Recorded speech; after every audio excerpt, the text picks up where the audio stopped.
The lecture hall held over 300 students, tiered seating, polished with desks. The kind of university where reputations mattered more than people. At the front stood Professor Leonard Whitmore, published author, TED speaker, media favorite, a man who built a career on the power of words. And that morning, he used them like a weapon. In the third row sat a young black woman with a notebook balanced neatly on her lap. When she introduced herself, a few students snickered. When she asked her first question, the professor smiled. But it wasn't a kind smile. It was the kind that says, this should be entertaining. What happened next would travel far beyond that classroom. Because sometimes people laugh at your voice until they're forced to listen to it. Her name was Amara Okoye. She had arrived from Nigeria just 8 months earlier on an academic excellence scholarship, top of her class in secondary school, winner of a continental debate championship, fluent in 3 languages. But none of that mattered the moment she opened her mouth. "Good morning, Professor," she said during roll call. Her accent was rich, musical, West African tones woven into careful English pronunciation. Whitmore paused. "Could you repeat that?" he asked. She did. A few students in the back laughed softly. Whitmore leaned against the podium. "Ah," he said, "we're international." More laughter. Amara felt heat creep up her neck, but she smiled politely because she was used to this. She had been warned before leaving home. They will hear your accent before they hear your intelligence. The course was advanced rhetoric and public persuasion. Irony, apparently, had enrolled itself. Whitmore prided himself on sharp humor. His lectures often included playful jabs at students. But with Amara, the jabs landed differently. During a class discussion on speech patterns, he said, accent can influence perceived credibility. For example, he turned toward Amara. Certain tones may distract from content.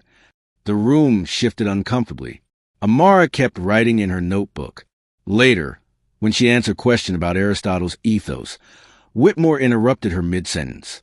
"Slow down," he said. "Let's translate." A few students laughed louder this time. Her fingers tightened around her pen.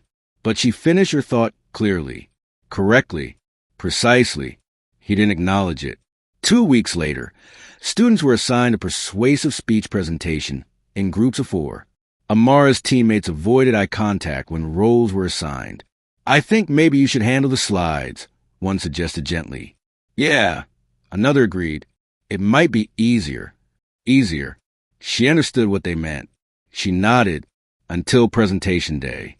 Halfway through, one teammate froze, completely blanked. Silence swallowed the room. Whitmore checked his watch.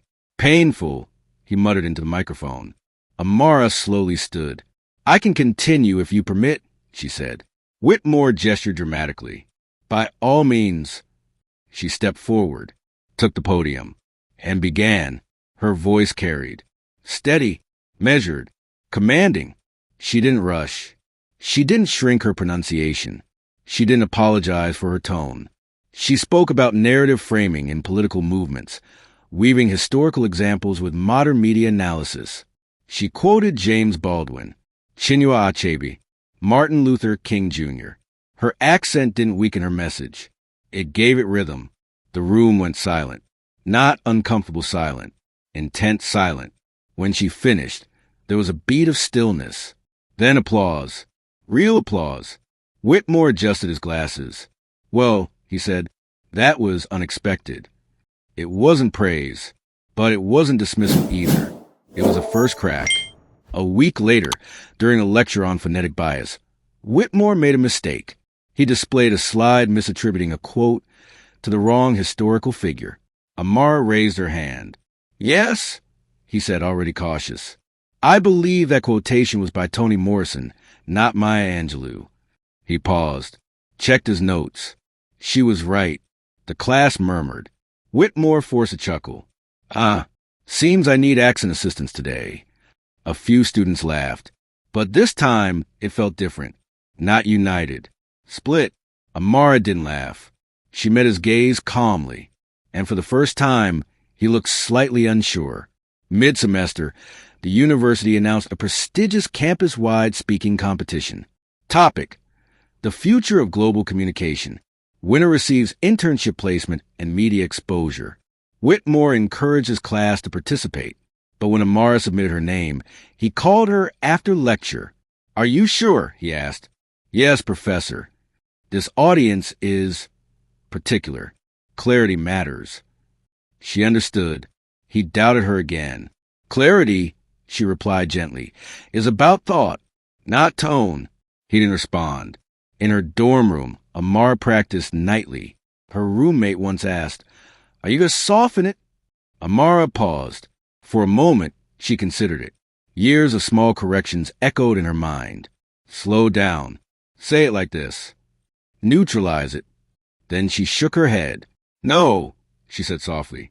"They will understand me." She refined her argument, not her identity. The auditorium was packed. Faculty judges lined front row. Whitmore sat among them. Amara stepped onto the stage wearing a simple navy blazer. The spotlight hit. She breathed once, then began. "My voice carries history," she said. "It carries oceans crossed, languages learned, and classrooms entered where I was heard before I was understood." The audience leaned forward. She spoke about linguistic prejudice, about how global leadership is shifting, about how intelligence is too often filtered through comfort. She quoted research on accent discrimination in hiring practices. She told a personal story of being asked to translate her own English. And then she said, "The future of global communication does not belong to those who sound familiar. It belongs to those who speak truth, even when unfamiliar." Silence. Then a standing ovation. Even before the judges finished deliberating, Whitmore remained seated, but he was clapping. Slowly, results were announced. First place, Amaro Okoye. Cheers erupted. Students stood. Phones recorded.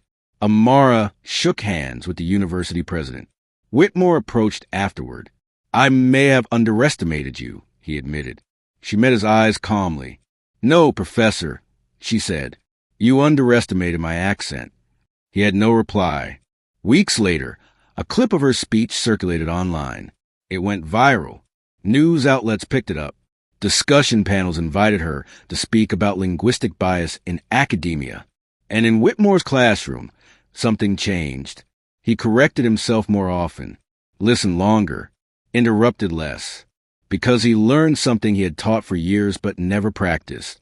Credibility is not determined by familiarity, and brilliance does not require translation. They laughed at her voice.